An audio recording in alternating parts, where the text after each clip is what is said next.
Voilà, bonjour. Nous sommes en présence d'un AK 550 que vous devez connaître. Année 2017, 8000 km. Problème. Moteur en route, accélération, montée dans les tours, mais le scooter n'avance pas. Je répète, donc quand vous accélérez, le moteur tourne, ça monte dans les tours, mais ça ne démarre pas, ça avance pas. Donc, mon premier abord, j'ai dit, c'est les galets. Qu'est-ce que je fais? Je change les galets. Les galets, ça me coûte 20 €, 2 heures de travail. Hein. Voilà, ils sont là, ils sont là, les galets. Hein, il faut démonter tout ça. 2 heures de boulot. Malheureusement, travail accompli. Je remets tout en route, même problème. Donc je me penche bien sûr sur l'embrayage. J'appelle Kimco, maison mère à Marseille, et il me dit effectivement c'est l'embrayage, il faut refaire l'embrayage. Bon, il me dit il y en a pour 800 €. Quand il m'a dit 800 €, je dis oh, 8000 km, 800 € pour l'embrayage. Bon, on a raccroché et j'ai réfléchi, j'ai décidé de le faire moi-même. Alors, pour changer l'embrayage, qu'est-ce qu'il faut? Ça passe sur le côté gauche. Il faut démonter, bien entendu, tout le carénage.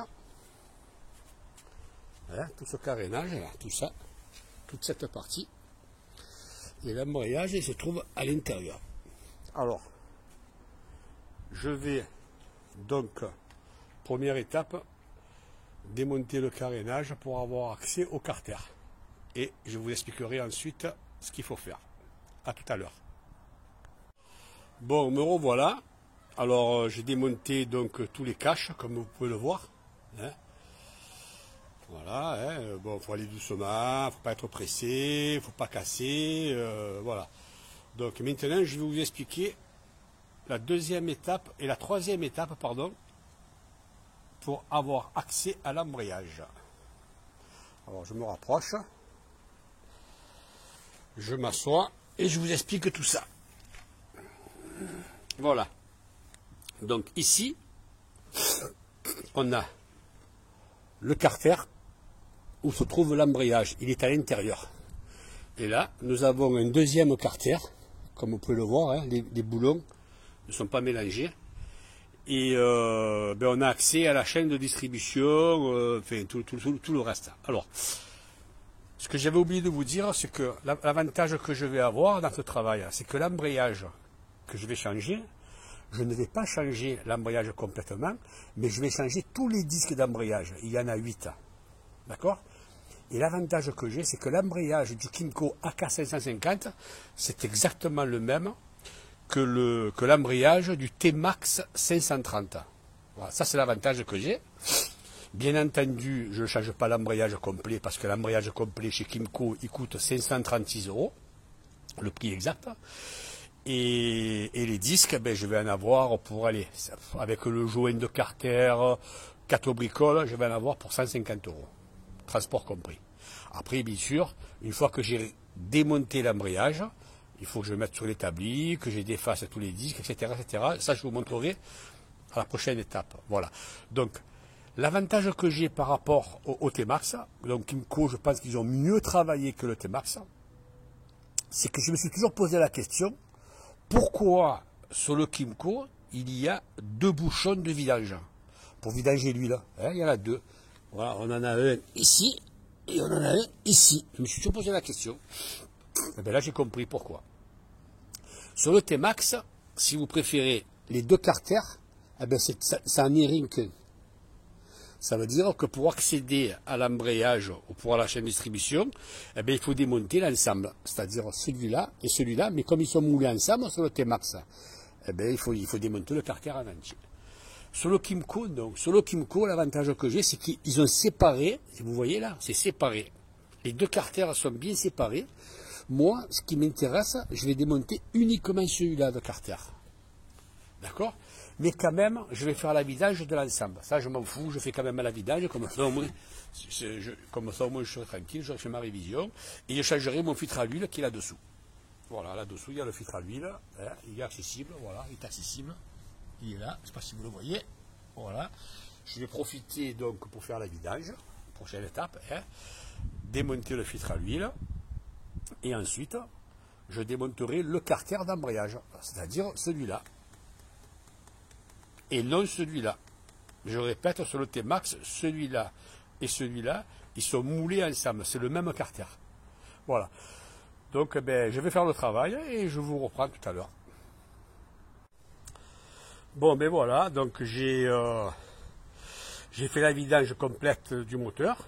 Hein, j'ai changé le filtre à l'huile, hein, comme je vous l'ai dit tout à l'heure, j'en ai profité pour faire la révision complète. Et j'ai démonté le carter d'embrayage. Voilà, la partie carter embrayage. Voilà, je vous montre. Le carter, il est là. Voilà, donc je vais mettre un chiffon autour pour le protéger en attendant de changer les disques. Voilà. Maintenant, qu'est-ce qu'il me reste à faire? Eh bien, il me reste à faire à démonter l'embrayage. L'embrayage, c'est cette grosse partie que vous voyez. Il y a uniquement un écrou en 24. Donc vous pouvez le démonter. Vous pouvez le démonter avec une clé à criquet, avec ce que vous voulez. Moi, pour pouvoir vous le faire en live, je vais le faire avec la clé à choc. Voilà.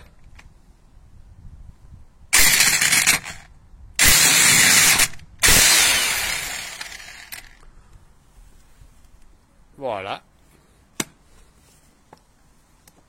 En live. Et je vous sors l'embrayage complet. Alors je le fais en live, il n'y a aucun trafic. Hein. Hop, et voilà. Voilà la grosse pièce. Voilà qu'est-ce qu'on trouve à l'intérieur. Et voici l'embrayage. Allez, je mets ça tout à l'établi et on se revoit plus tard.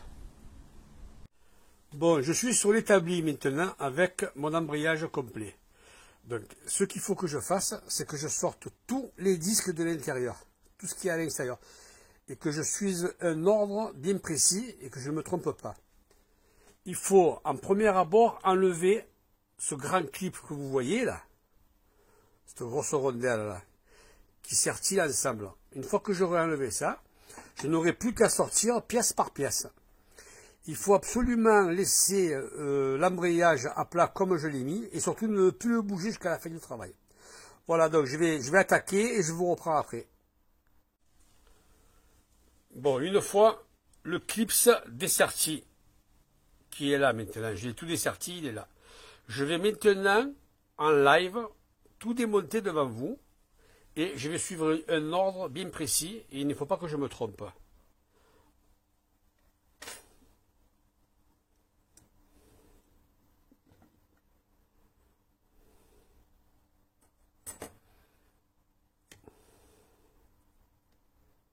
Voilà, rondelle de finition.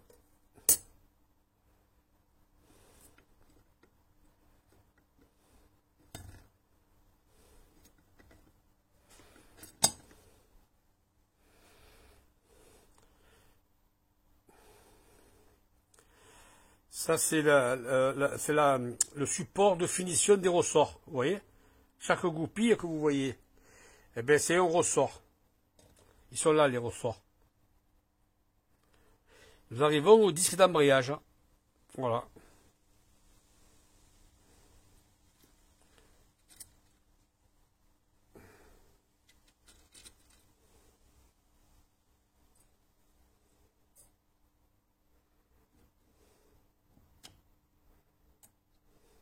Voilà ce que c'est que les disques d'embrayage. Vous en avez un.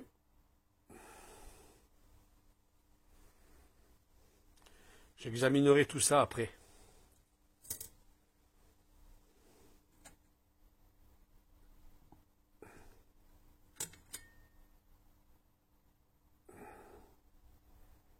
Ça c'est un double. Ça c'est celui qui était là. Ok. Faut pas que je me trompe, parce que au remontage, quand j'aurai reçu mon kit, il faudra que je remonte de la même manière. Mais le kit, je ne l'ai pas commandé encore, parce que je ne sais pas exactement ce que je vais prendre.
Bon, apparemment, il me faut les 2 mains pour finir, donc je suis obligé de couper et de vous reprendre plus tard.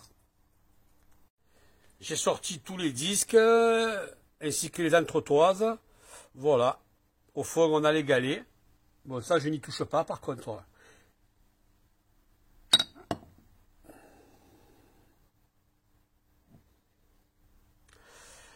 Voilà, il ne me reste plus qu'à aller commander le kit des disques d'embrayage et de faire l'inverse. De faire l'inverse avec les disques neufs. Je vais prendre du mal au seau, on va voir ce que ça donne. On m'a conseillé de laisser les ressorts d'origine. Je sais pas, je vais voir. Elle a que 8000 km, il y a de grandes chances que je remette les ressorts d'origine. Mais bon, il y en a dans le kit. Je verrai. Voilà. Dès que je reçois le colis, eh ben, on continue. À bientôt. Je viens de recevoir mon colis. Donc je l'ouvre devant vous. Ils m'ont fait cadeau même un t-shirt. Je fais un peu de publicité, hein, bécannerie. Les 2 bougies que j'ai commandées en plus afin de faire mon entretien complet. Et voici mon kit d'embrayage. Donc finalement j'ai pris du Polini, hein, parce qu'on me l'a conseillé. C'est le même prix que l'autre, c'est son concurrent. Mais bon, on verra au montage si j'ai des surprises.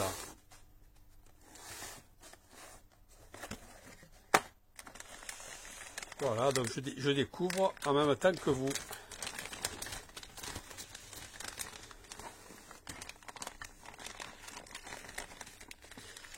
Alors à l'intérieur, il vous donne 2 sachets, enfin 2 séries de ressorts. Moi, les ressorts, je ne vais pas les changer, comme je vous l'avais dit sur la première vidéo, parce que je préfère laisser ceux d'origine.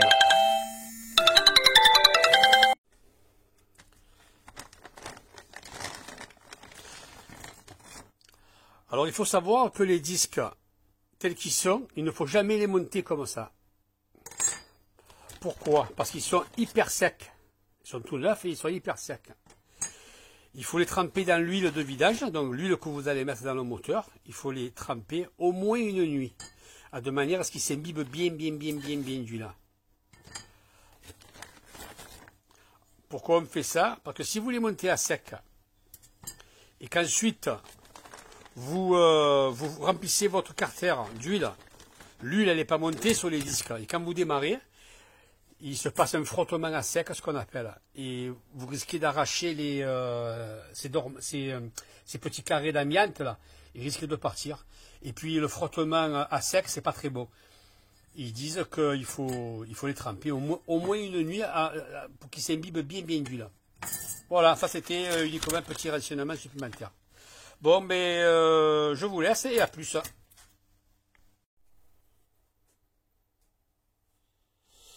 Bon voilà, on va faire le montage donc des disques. Je les ai laissés tremper toute la nuit dans l'huile. Hein. Voilà, donc je vais séparer toutes les pièces, plus ou moins, et on va attaquer.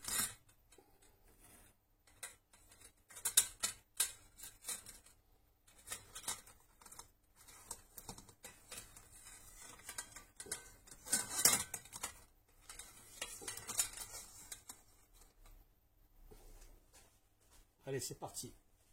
Soyons attentifs à ce que l'on fait.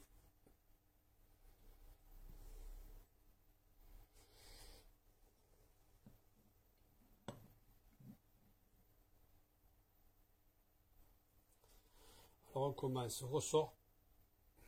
Non. Plateau de pression. Il est où le deuxième? Le deuxième plateau, il est où? Il est là. Donc plateau de pression, il est déjà rentré. C'est ça.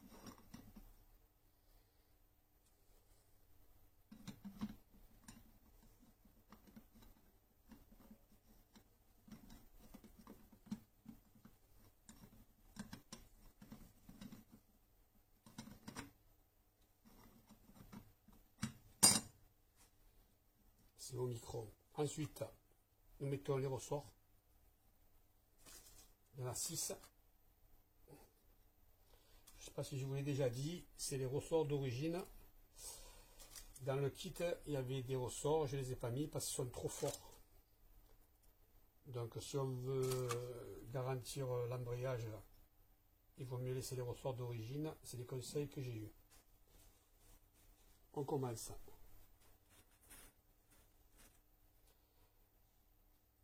Ressort de pression.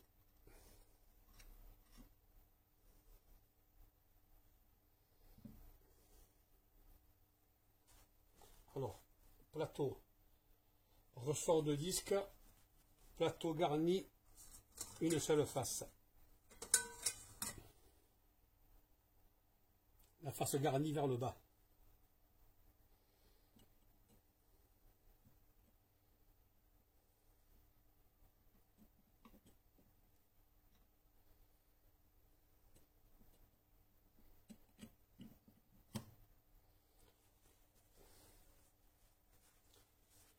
Ensuite, un plateau garni double face.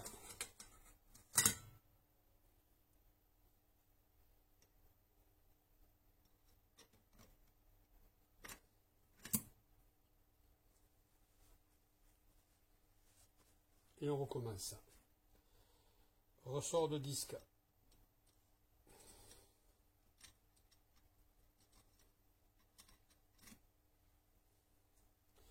Rondelle de disque.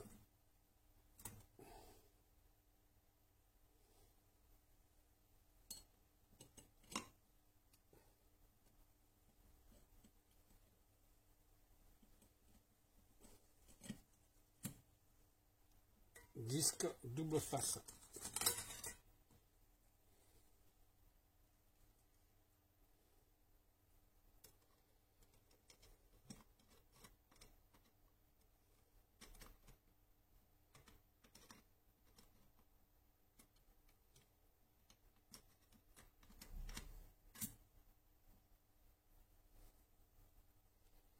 On recommence. Ressort de disque.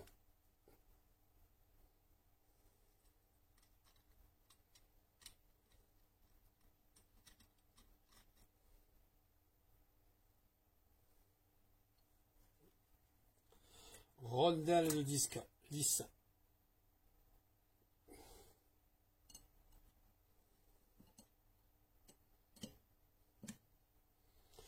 Disque double face.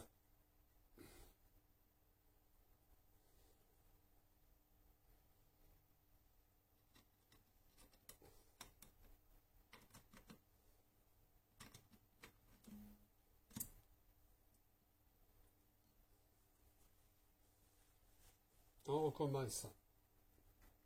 Ressort de disque.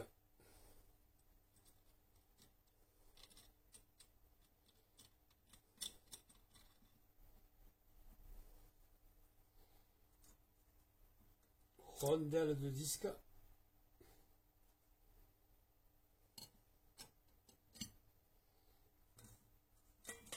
Disque double face.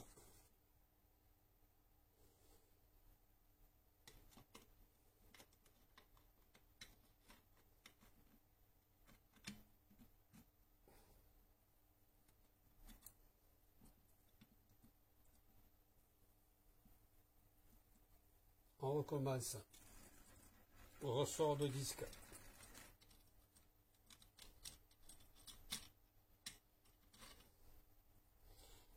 Rondelle de disque.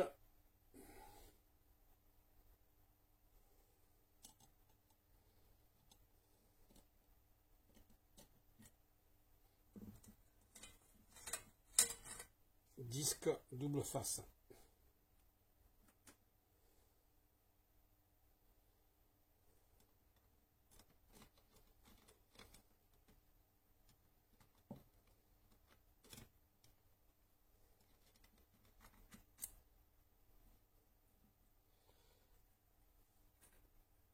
Ressort de disque.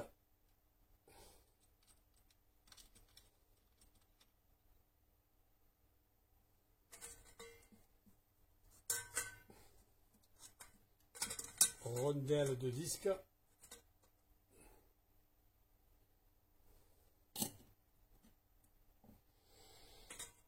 Disque double face.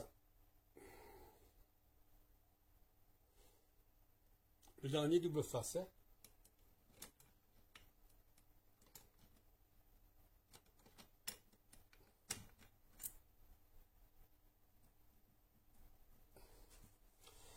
Ensuite,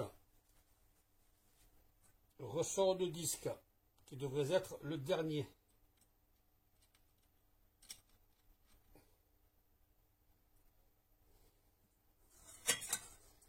Disque, une seule face.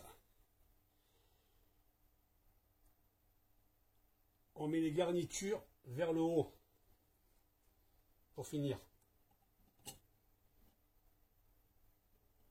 Et le lisse vers la double garniture du bas.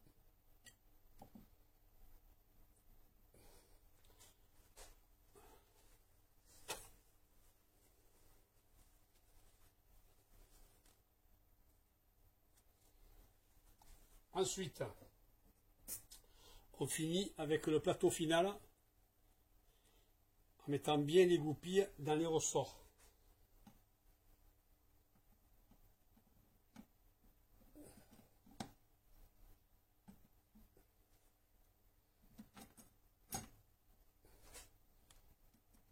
Impeccable.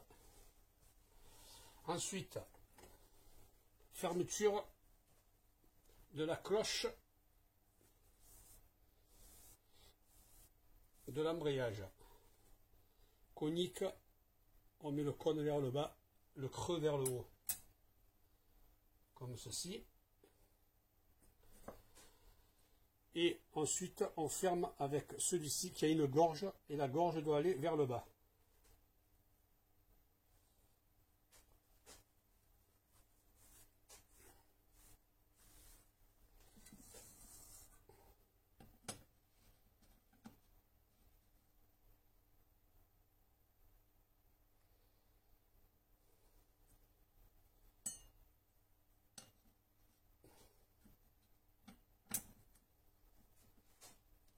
Voilà, terminé. Et on ferme avec le clips.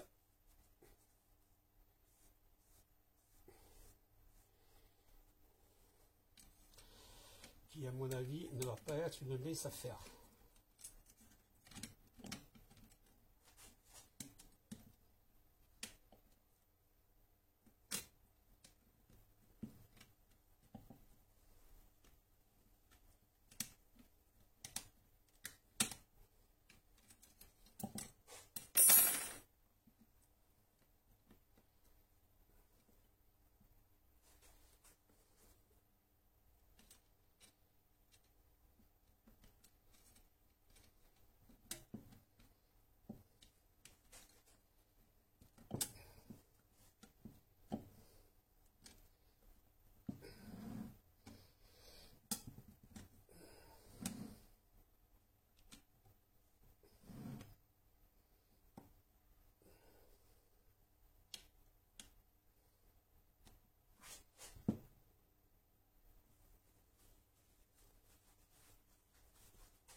Donc c'est pas facile, il faut prendre le marteau.